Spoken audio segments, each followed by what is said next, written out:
पढ़ने वाली समझती हूँ, कोई अच्छी जानकार के रूप में समझती हूँ, लेकिन मेरा सारा दर्द खंडित हो गया, मुझे उसमें भी कुछ नहीं समझ में। लेकिन मैंने हिम्मत नहीं हारी। मैं संस्कृत से अंग्रेजी, अंग्रेजी से हिंदी, हिंदी से फिर संस्कृत, करते करते करते मैंने पूरी छांदोग्य उपनिषद पढ़ ली। तो इसको मैं इसलिए शेयर कर रही हूँ कि अगर वेदांत पढ़ने में कभी आपकी रुचि जागे, किसी की रुचि जागे जो कि इस क्षेत्र का नहीं है, फिलॉसफी का नहीं है, रिसर्च का नहीं है, तो हिम्मत नहीं हारनी चाहिए। पुस्तक को आप प्रेम पूर्वक अपने हाथों में पकड़ें, उसे नहीं छोड़ें, उसके साथ रहें। धीरे धीरे वह पुस्तक उपनिषद आपको अपना लेता है और आप भी उसमें रम जाते हैं। इसलिए ही मैंने इस बात को, अपनी बात को शेयर किया। उपनिषद से संबंधित किसी भी चर्चा को आकार देते हुए यह बात सत्य की तर्ज पर प्रश्न जगाती है कि इस चर्चा से कौन से लोग लाभान्वित होने वाले हैं, इसका लाभ किन लोगों को मिलने वाला है। उन्हें जो उपनिषद से परिचित हैं, या उन्हें जिनके मन में उपनिषद को जानने की इच्छा है, या उन्हें जिन्होंने उपनिषद शब्द रूप को बस उड़ते पड़ते सुना भर है। तो यहाँ पर मैं यह बताना चाहती हूँ कि उपनिषद, यह जो उपनिषद का विचार है, यह जो व्याख्यान है, यह जो मैं बोल रही हूँ, यह सबों के लिए है। यह किसी एक के लिए खास नहीं है, सबों के लिए है। और यह देश विदेश सभी जगह स्थित सभी किस्म के लोगों के लिए है। विदेशों में भी उपनिषद बहुत लोकप्रिय हैं, इसे मैं बता दूं।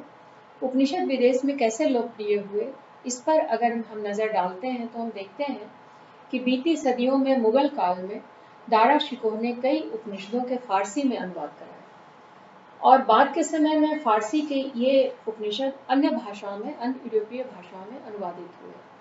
इसी क्रम में विश्वविख्यात दार्शनिक शोपेनहावर के हाथ इनका फ्रांसीसी अनुवाद लगा, और वह उपनिषदों का ऐसा मुरीद हो गया, उतना बड़ा दार्शनिक, कि उनके रीडिंग टेबल पर हमेशा यह पुस्तक खुली हुई अवस्था में रखी रहती थी। मैक्स मुलर की रचनाओं में भी उपनिषद बेहद महत्वपूर्ण थी। उन्होंने उपनिषदों की तरह तरह से प्रशंसा की है और उनकी पुरजोर तरफदारी भी की है। खैर, मैं सत्यकाम जाबाल की कथा की ओर लौटती हूँ। छांदोग्य उपनिषद के चतुर्थ अध्याय के चतुर्थ खंड से बात शुरू करती हूँ। इस अध्याय में ब्रह्म विद्या का निरूपण है और बड़े वैज्ञानिक मैथमेटिकल तर्ज पर है। यह 1/4 सूत्र के आधार पर, यानी कि चौथाई भाग चौथाई भाग चौथाई भाग में बांटकर फिर ब्रह्म को एक साथ जोड़कर कल्पना में उस विराट, उस निराकार को देखने की इसमें कोशिश की गई है। और इसका निरूपण इतने ही सुंदर ढंग से हुआ है, इतने रोचक ढंग से हुआ है कि यह अकेली कथा अनेक प्रश्नों को वैज्ञानिक स्तर पर भी उठाती है। शायद कभी वैज्ञानिक नजर इस पर पड़े। यह कहानी शुरू होती है कि जबकि बालक सत्यकाम गुरु के पास जाते हैं, गुरुकुल में हरोद्विमत गौतम के पास, तो वे अपनी माता से पूछते हैं कि माता, मैं किस गोत्र वाला हूँ। तो उनकी माता जाबाला उनके प्रश्न का उत्तर देती है कि पुत्र, तू किस गोत्र वाला है इसे मैं नहीं जानती। बहुत ही पारदर्शी उत्तर है यह, किसी भी स्त्री के सामर्थ्य को बताने वाला। जाबाला कहती है, इसे मैं नहीं जानती क्योंकि घर में आने वाले अनेकानेक अतिथियों और अभ्यागतों की परिचर्चा करना ही मुझ शुश्रूषा प्राणा का धर्म था। गोत्र आदि याद रखने की उम्र आने के पहले ही प्रथम युवावस्था में मैंने तुम्हें प्राप्त किया था, तथा उसी समय तेरे पिता का देहांत हो गया। अतः मैं नहीं बता सकती कि तू किस गोत्र वाला है। मेरा नाम जाबाला और तू मेरा पुत्र, अतः तुम हुए सत्यकाम जाबाल। तो सत्यकाम जाबाल जाके इसी बात को अपने गुरु हरिद्रुमत गौतम को बता देते हैं। हरिद्रुमत गौतम इस सत्य संभाषण को सुनकर बहुत खुश होते हैं और उन्हें अपना शिष्य स्वीकार कर लेते हैं। वे कहते हैं कि ऐसा संभाषण कोई ब्राह्मणेतर नहीं कर सकता, यह सत्य संभाषण है। और उपनयन के पश्चात गुरुदेव 400 कृष गौओं को अलग करते हैं और सत्यकाम को कहते हैं वत्स तू इनके पीछे जा। सत्यकाम उनके पीछे जाता है उन्हें लेकर, और एक ऐसे जंगल में जाता है अपनी दृढ़ इच्छा शक्ति और विचार शक्ति के बल पर, जहाँ बहुतायत में घास थी और जल था और हिंसक जानवर नहीं थे। वहाँ वो उन गौओं का लालन पालन करता है, व्यवहारिक शिक्षा पाता है, बच्चों का जन्म होते देखता है। एक अलग तरह की तप और श्रद्धा के वातावरण में वह स्वयं को भी बड़ा करता है और गौओं को भी 400 से 1 सहस्त्र की संख्या तक होने देता है। जब गौओं की संख्या 1 सहस्त्र हो जाती है तो वायु देवता सत्यकाम की श्रद्धा और तप से संतुष्ट होकर उसके सामने ऋषभ का रूप धारण करके प्रकट होते हैं और कहते हैं, सत्यकाम अब हम 1 सहस्त्र हो गए हैं, अब तू हमें गुरुकुल की ओर ले चल। तो वह पूर्ण विनय पूर्वक कहता है, अच्छी बात है, मैं चलता हूँ।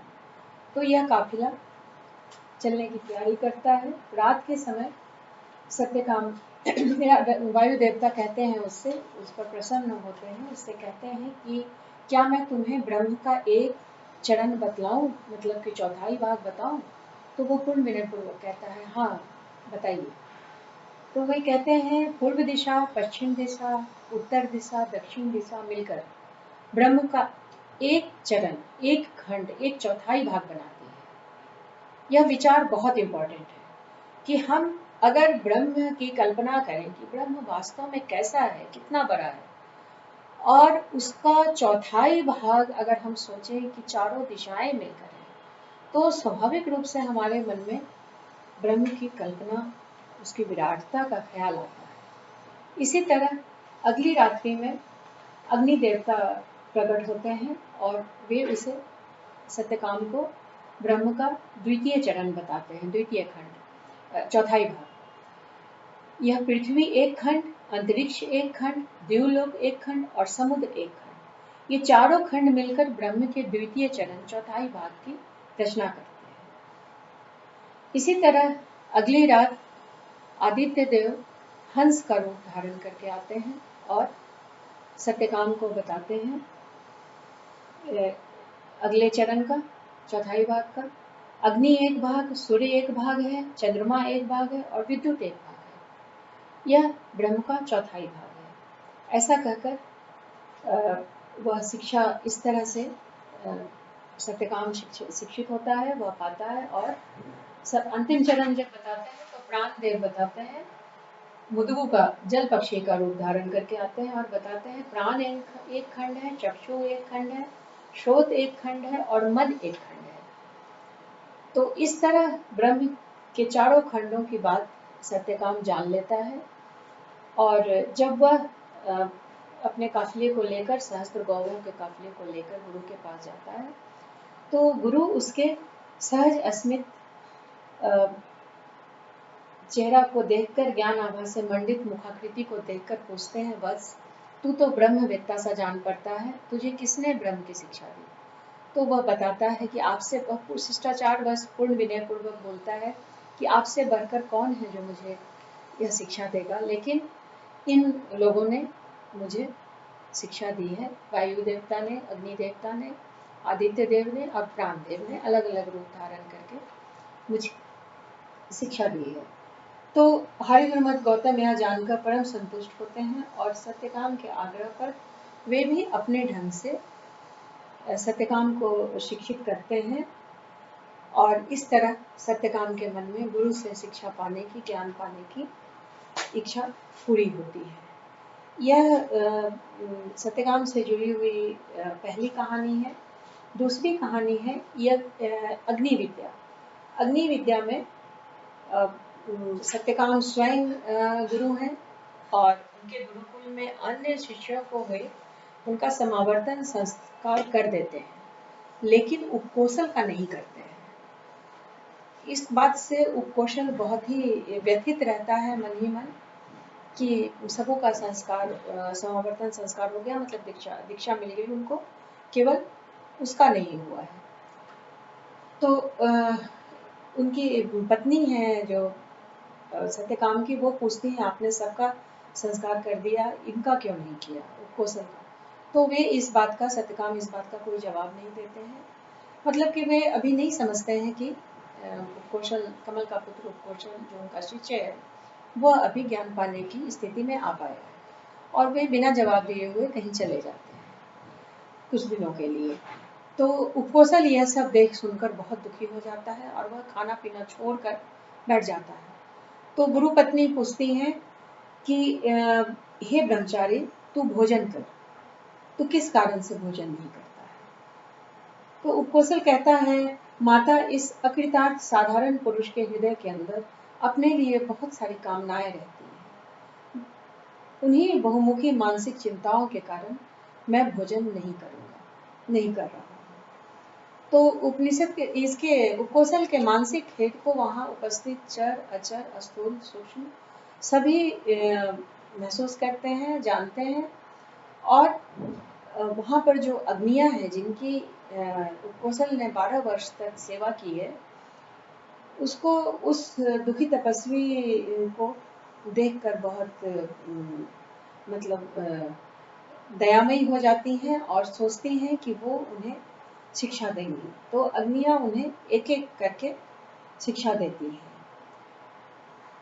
ये सबसे पहले वे उन्हें प्राणो ब्रह्म, कंग ब्रह्म, खंग ब्रह्म की शिक्षा देती हैं। भौतिक चीजों को चारों ओर से आच्छादित करने वाला आकाश ब्रह्म है, और आकाश स्थित सुख ब्रह्म है। सुख के आश्रित रहने वाला आकाश ब्रह्म है, तथा आकाश स्थित सुख भौतिक आकाश नहीं, जो सूक्ष्म आकाश है वह ब्रह्म है। एक एक करके तीनों अग्नियों, गार्हपत्य अग्नि, अनाहवा पचाग्नि और वन्याग्नि ने उपकोशल को प्राण और आकाश से संबंधित शिक्षा दी, और उसने इस शिक्षा को पूरी तरह से ग्रहण किया, और उसको उसको जल, अनाहवा पचाग्नि ने उनको इस तरह से बताया कि जल, दिशा, नक्षत्र और चंद्रमा ये मेरे ही 4 शरीर हैं। अर्थात मैं अपने को 4 प्रकार से विभक्त करके अनवाहार्य पचन के रूप में स्थित हूँ। चंद्रमा में जो पुरुष दिखाई देता है वह मैं ही हूँ। बहुत ही सुंदर शिक्षा है यह, और एक तरह से यह साधना का एक अंग भी है, अगर कोई इसे इस तरह से इस्तेमाल करे तो जब अग्नियों ने उसको विद्यादान दिया और कहा कि स्वयं यह विद्या, यह आत्मविद्या हमने तुम्हें बताई, इसके फल की प्राप्ति का मार्ग तुम्हें आचार्य बताएंगे, और अग्नियां लुप्त हो गई। तो जब उनके गुरु लौटकर आते हैं, सत्यकाम वापस आते हैं और उपकोशल की ब्रह्म आलोकित भंगिमा को देखते हैं, तो उसको देखकर पूछते हैं, सौम्य, तेरा मुख ब्रह्म वेत्ता, अस्मित हास्य ज्ञानवान प्रसन्नचित दिख रहा है, तुम्हें किसने ज्ञान का उपदेश दिया है? यह सुनकर उपकोशल हड़बड़ा जाता है, कहाँ, मुझे कौन उपदेश देगा? फिर कुछ सोचकर बोलता है हिचकिचाहट भरे स्वर में, हाँ, इन अग्नियों ने मुझे अन्य रूप धारण करके उपदेश दिया था। तो यह जानकर उपकोशल उसे ऐसी शिक्षा देते हैं जिसे जानने वाले का पाप कर्म से उसी प्रकार संबंध नहीं हो पाता जैसे कि कमल पत्र का जल से संपर्क नहीं होता। वे उसे नेत्रांतर्गत पुरुष के बारे में बताते हैं। वे कहते हैं कि यह जो नेत्र में पुरुष दिखाई देता है, यही आत्मा है, यही अमृत है, यही अविनाशी है, यही अभय है, और यही ब्रह्म है। नेत्रांतर्गत पुरुष की बात सत्यकाम उपकोशल को बताते हैं। यह एषो श्री पुरुषो दृश्यते, एष आत्मेति को वाचय तत्कृतं में तत् अभयम ब्रह्मेति। मतलब अभय, अमृत जो है, अविनाशी जो है, वही ब्रह्म है। इस प्रकार से उपकोशल के ज्ञान पाने की शिक्षा पूरी होती है। और इसके बाद सत्यकाम जुड़े हुए हैं व्याघ्रपद गौश्रुति के साथ प्राण विद्या के बीच में। प्राण विद्या जो है उसमें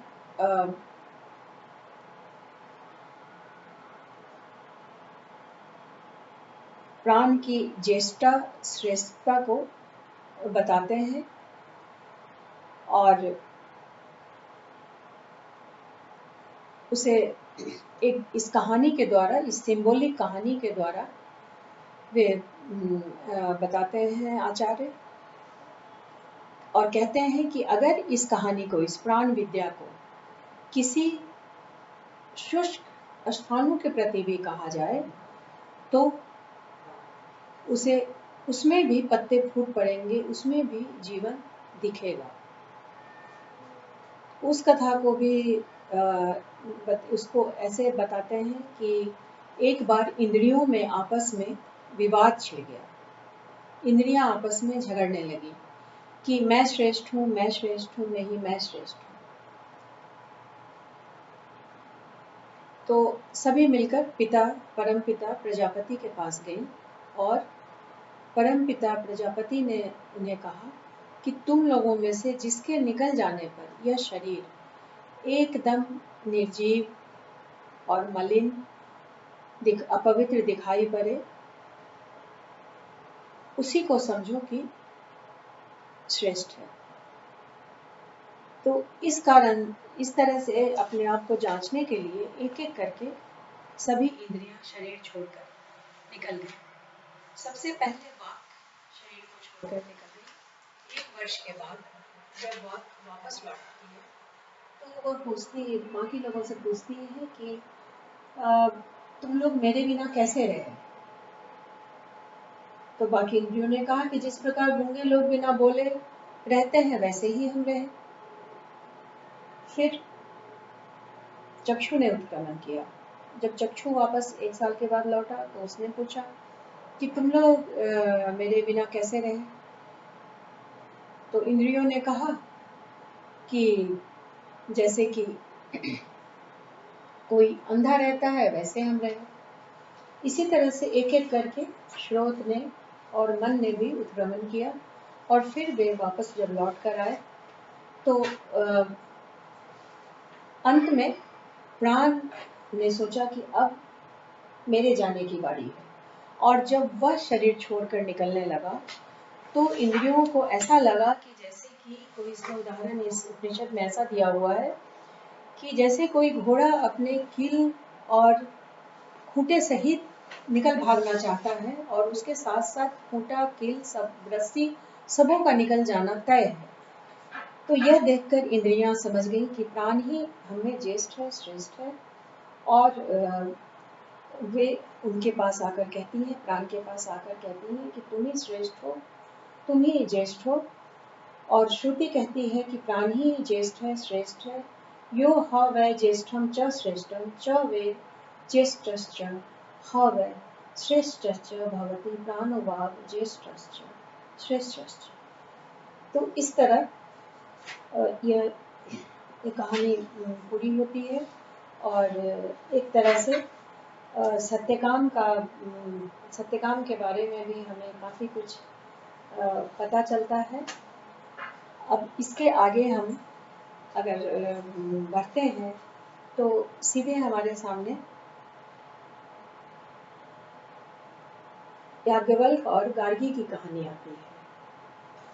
तो ये है बृहदारण्यक उपनिषद का एक खंड है और उसमें अब इसके आगे मैं बढ़ूंगी याज्ञवल्क्य कथा की ओर। उसके पहले मैं कुछ एक तरह से कहना चाहती हूँ कि कुछ तरह से मैं कुछ बातों को शेयर करूँगी कि उपनिषदों के संदर्भ में जब भी सोचती हूँ तो मुझे यह याद आता है कि मैंने उपनिषदों को जब पढ़ा था तो सीधे, जैसे ऐसा नहीं था कि उपनिषद को सीधे हाथ में लिया और पढ़ना शुरू कर दिया।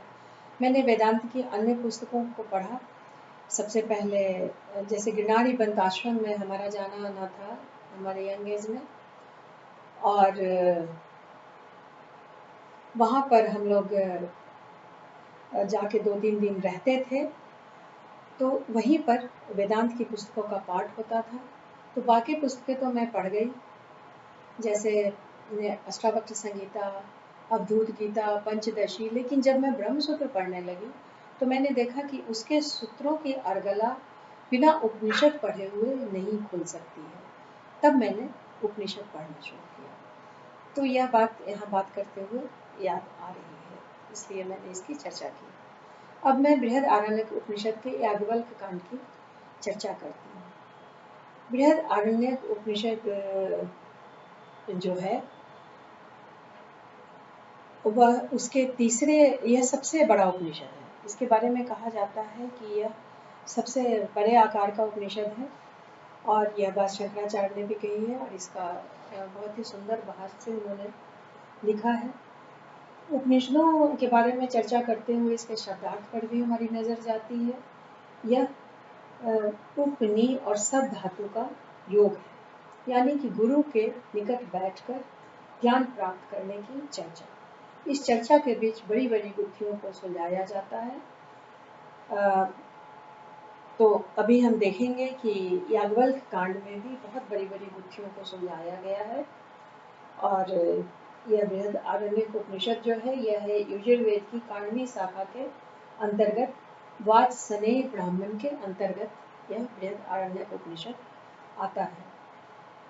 तो याज्ञवल्क्य कांड के बारे में जब हम बात करते हैं तो इसकी शुरुआत ही होती है चतुर्थ खंड में, तीसरे अध्याय में यह शुरू होती है। और सबसे पहले इसमें आता है, बिंब आता है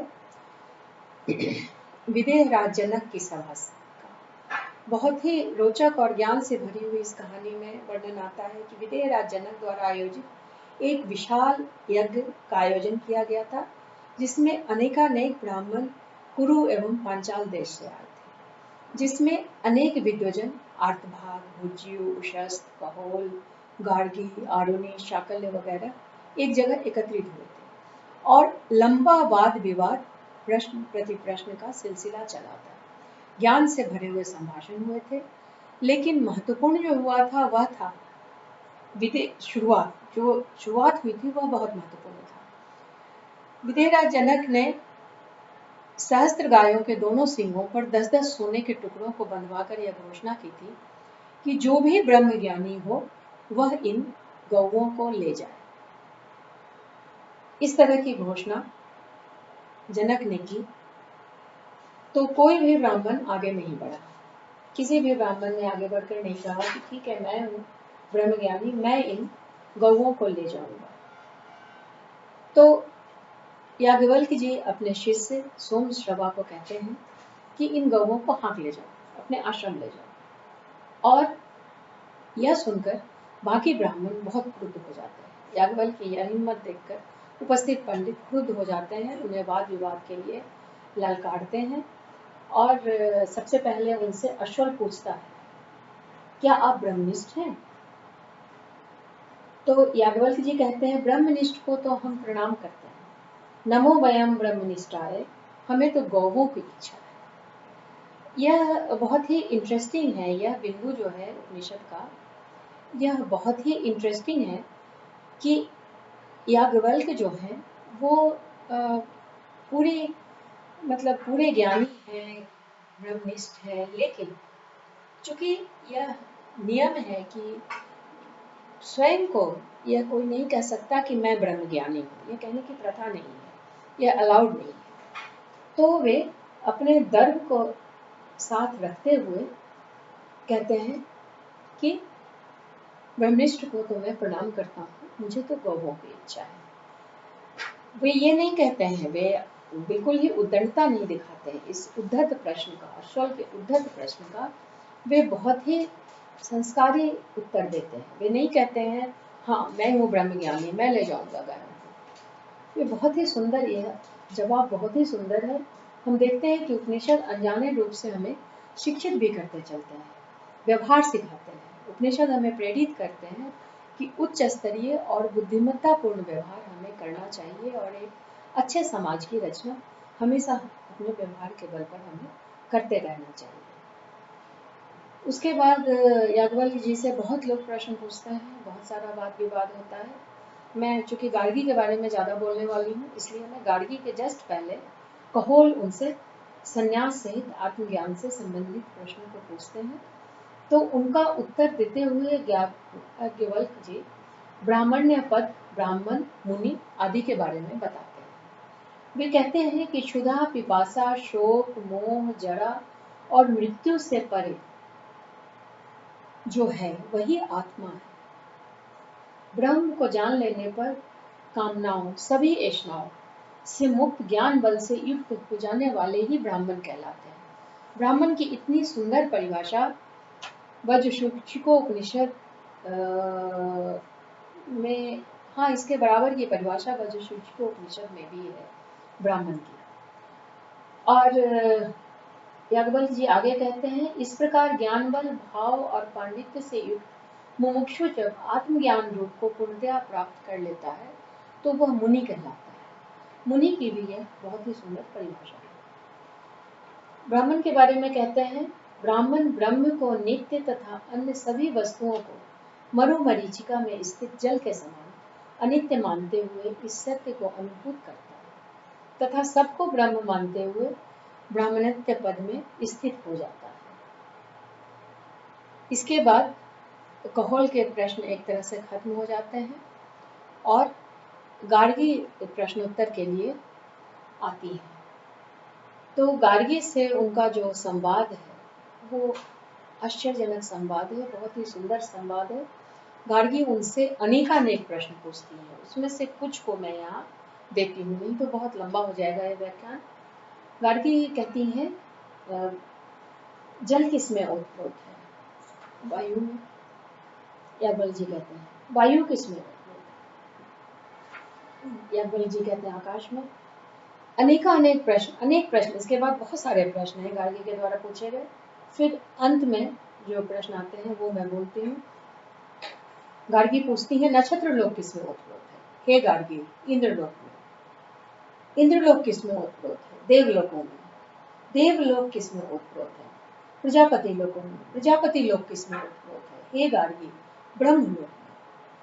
उस काल में पुरातन शास्त्र वर्णित कालखंड में आत्म विषयक प्रश्नोत्तरी आचार संहिता के अंतर्गत गार्गी को इस बिंदु पर पहुंचकर रुक जाना चाहिए था, चुप हो जाना चाहिए था, लेकिन वे सहज उत्सुकतावश वे चुप नहीं होती हैं, वे आगे भी प्रश्नों को पूछती हैं। ब्रह्मलोक किसमें ओतप्रोत है? गार्गी के इस प्रश्न के कारण आचार्य परंपरा की पद्धति को ध्वंस के करीब जाते देखकर याज्ञवल्क्य कड़ी वाणी बोलते हैं, गार्गी, अति प्रश्न न कर, तेरा माथा नीचा ना हो जाए। तो गार्गी उस समय चुप हो जाती हैं, एक तरह से उनके सम्मान में उनके द्वारा मना किए जाने पर। लेकिन गार्गी उनके ब्रह्मविद होने को जांचना चाहती हैं, इसलिए वे फिर से जब उद्दालक पूछ लेते हैं, अंतर्यामी को व्यथित कर देते हैं, तो उसके बाद फिर से गार्गी उनके सामने पूर्ण विनय पूर्वक आकर आज्ञा मांगती हैं कि मैं 2 प्रश्नों को लेकर उपस्थित हुई हूँ, क्या मैं इनको पूछूं? तो याज्ञवल्क्य प्रश्न पूछने की आज्ञा देते हैं। तो कहते हैं, पृच्छ गार्गी, पृच्छ। गार्गी पूछती हैं, जो द्यूलोक से ऊपर है, पृथ्वी से नीचे है, और जो द्यूलोक और पृथ्वी के मध्य में है, और स्वयं भी जो द्यूलोक और पृथ्वी है तथा जिन्हें भूत, वर्तमान और भविष्य इस प्रकार कहते हैं, वह किसमें ओतप्रोत है? गार्गी का दूसरा प्रश्न, जो द्यूलोक के ऊपर, पृथ्वी के नीचे, द्यूलोक एवं पृथ्वी के मध्य में है, वे सब आकाश में ओतप्रोत है, लेकिन आकाश किसमें ओतप्रोत है? बहुत ही गहन और गूढ़ प्रश्न है यह। उपनिषदों के बीच इतना सुंदर प्रश्न, और उससे भी बढ़कर इसका जवाब देते हैं याज्ञवल्क्य, ज्ञानी याज्ञवल्क्य, ब्रह्मनिष्ठ याज्ञवल्क्य, जिन्हें कभी कभी उनका व्यक्तित्व मुझे लगता है कि वे ज्ञान के डॉन है, उपनिषदों के डॉन है याज्ञवल्क्य, ऐसा मैं कभी कभी अपने मन में सोचती हूँ, क्षमा सहित। तो याज्ञवल्क्य तब अक्षर को, ब्रह्म को इंगित करते हैं। हे गार्गी, इस तत्व को ब्रह्मवेत्ता अक्षर कहते हैं। यह न मोटा है, न पतला है, न छोटा है, न बड़ा है, न रस है, न गंध है, न नेत्र है, न कान है, न मन है, न प्राण है। उसमें न अंदर है, न बाहर है, वह कुछ भी नहीं खाता, उसे किसी तरह भी खाया नहीं जा सकता।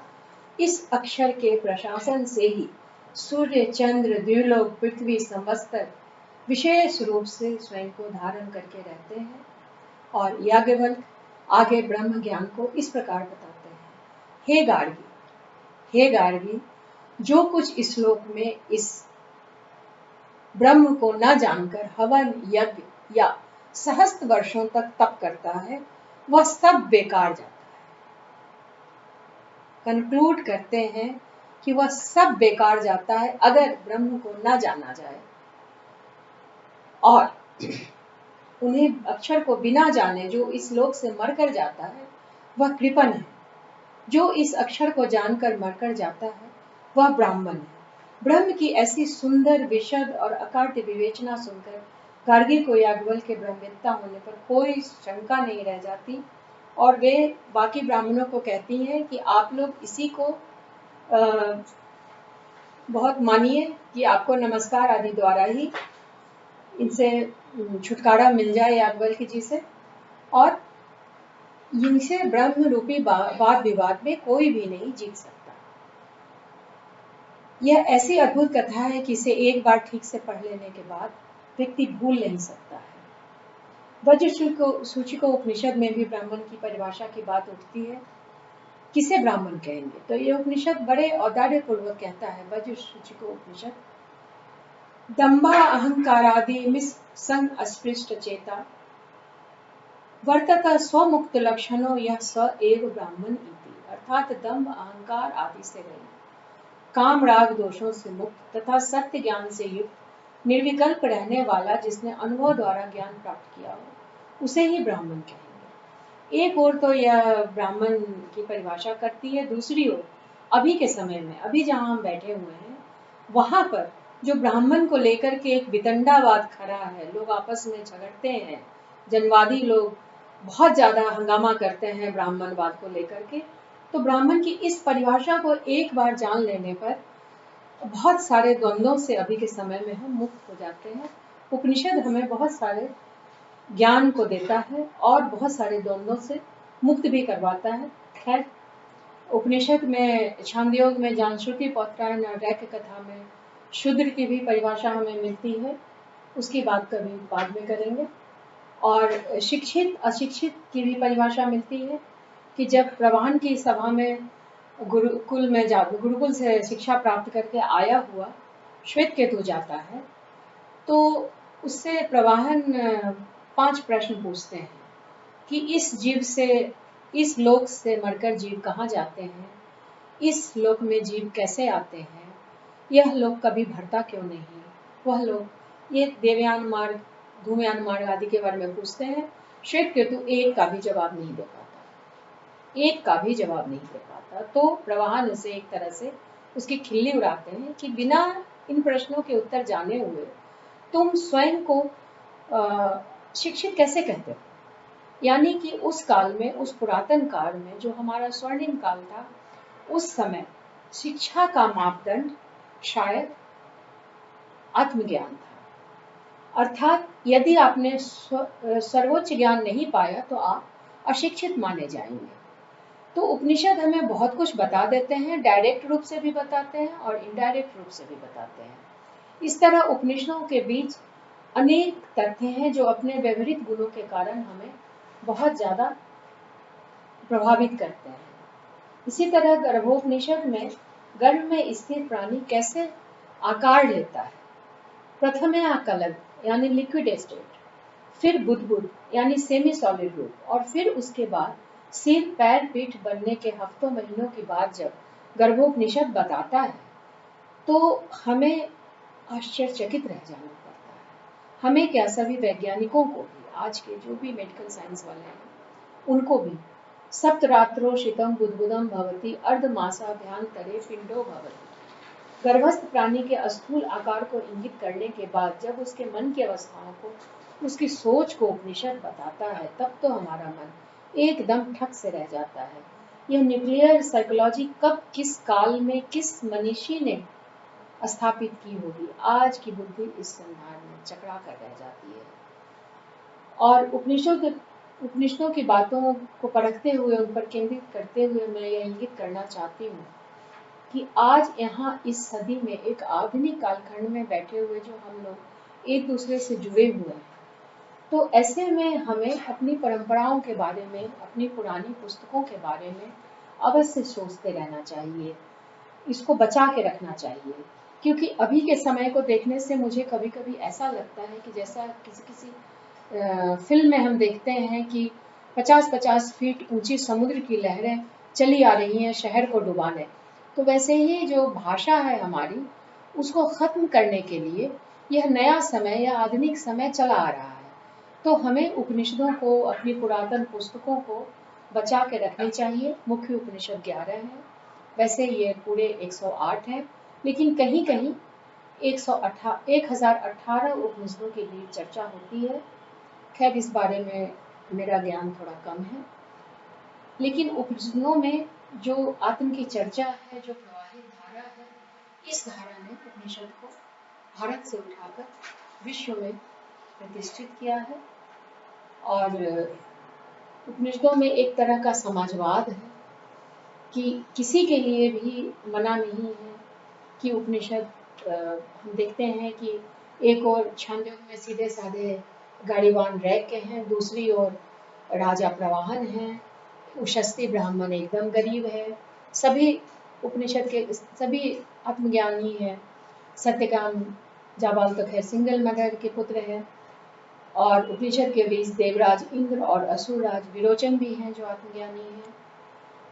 बृहदारण्यक में मैत्रेयी और गार्गी का नाम आता है। कठोपनिषद में बालक नचिकेत आत्मज्ञान को प्राप्त करता है। तो एक तरह का पूर्ण समाजवाद है ज्ञान प्राप्ति में, जो उपनिषद हमें दर्शाता है। हम देखते हैं कि भारतीयता अपने आध्यात्मिक विरासत को अलग अलग कोणों से दर्शाने की क्षमता रखती है। एक और तो वह स्थूल शरीर, सूक्ष्म शरीर, कारण शरीर की बात करती है, दूसरी ओर मन, बुद्धि, प्राण, जीव, आत्मा, परमात्मा को बताती है, जीव गमन के पथ की बात करती है, देवयान मार्ग, धूमयान मार्ग की बात करती है, और ब्रह्म के विशाल आकार की तो बात करती ही है। उसे वैश्वानर, उसे तद्दन, उसे मातृश्वा, तरह तरह के नामों से जोड़कर और तरह तरह से उसकी कल्पना को करके बताते हैं।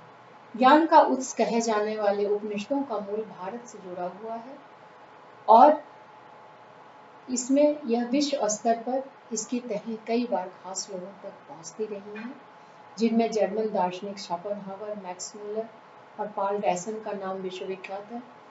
दूसरे यूरोपीय विद्वानों में फ्रेडरिक श्लेगर, मैकडॉनल, एंड्रयूज हक्सले ने भी उपनिषदों से बहुत ज्योति पाई थी। और मैक्स मुलर तो खैर उपनिषद के बहुत बड़े, बहुत मतलब उसके बहुत बड़े प्रेस करने वाले व्यक्ति थे। और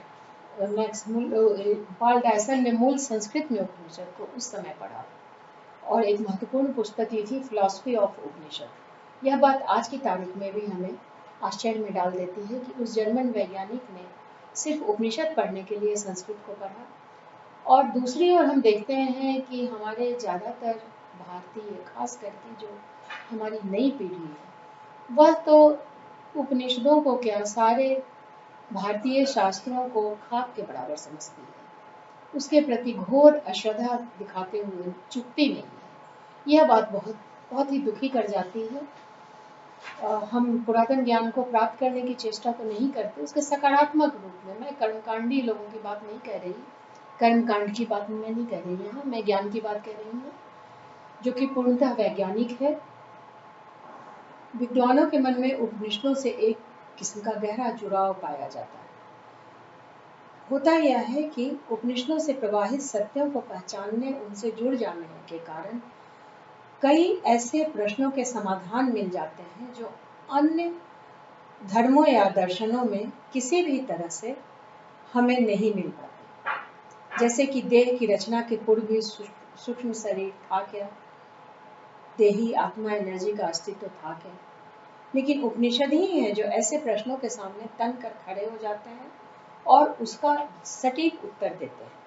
कर्म सिद्धांत की भूल भुलैया को भी उपनिषद आसानी से समझा देते हैं। वास्तव में उपनिषद शरीर के नश्वरता की बात और चैतन्यता की उपस्थिति की बात करते हैं, यानी कि सूक्ष्म संसार को समझने की दृष्टि हमें देते हैं। विचार करने पर हम पाते हैं कि जिस सूक्ष्म तत्व यानी कि आत्मा ब्रह्म के बारे में उपनिषद हमें बताते हैं, उसके बारे में हमें कोई भी स्रोत पूरे विश्व में नहीं बता पाता। मुझे लगता है कि अब समय हो गया है और मैं अब अपनी वाणी को विराम देती हूँ और आप सबों का बहुत बहुत धन्यवाद ज्ञापन करती हूँ। ओम शांति शांति शांति।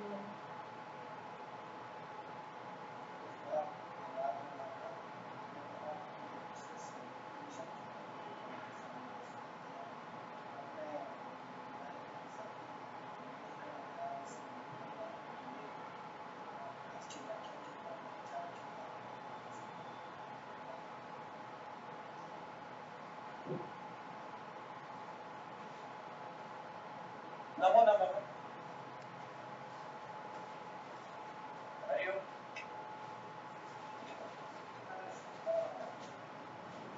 हाँ जी जी जी। हमारी